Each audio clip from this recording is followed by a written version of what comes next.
And let me just finish it with this. We hand over our authority to our flesh, to the enemy, to any and everybody else, instead of realizing what God has already said.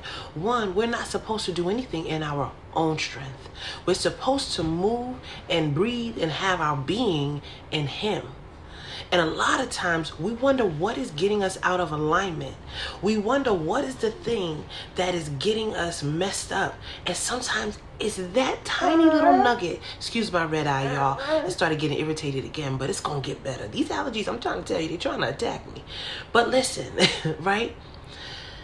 We have to remember to stay in alignment with the perfect will for our lives. We have to get out of our own way.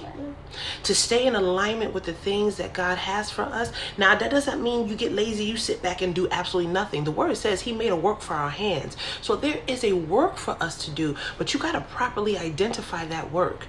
And it does not include you proving your strength, your authority, your ability, right? And I'm going to tell you firsthand, I've lived there for a very long time, so I understand. I understand when you are proving to yourself and to everybody who said you couldn't.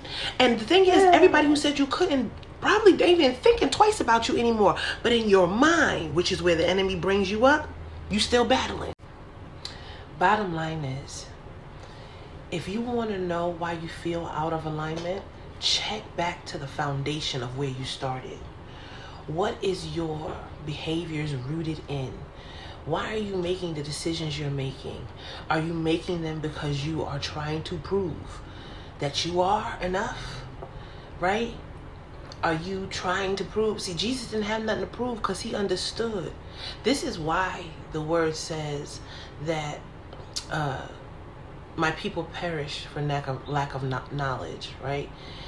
Ignorance is not bliss.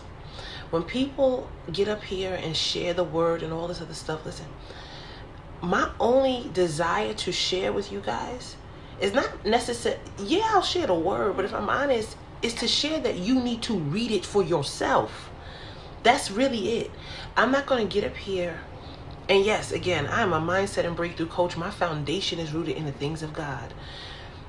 And when I started to operate from the things of God, that's actually when I was able to step into this position He has me in today. And again, y'all hear me. I'm not going to prolong the conversation. I'm just going to say this. Bottom line is, read the word for yourself and ask, seek, knock, and allow God to give you revelation that He wants to share with you specifically. Okay? His word is never going to lead you wrong. Promise.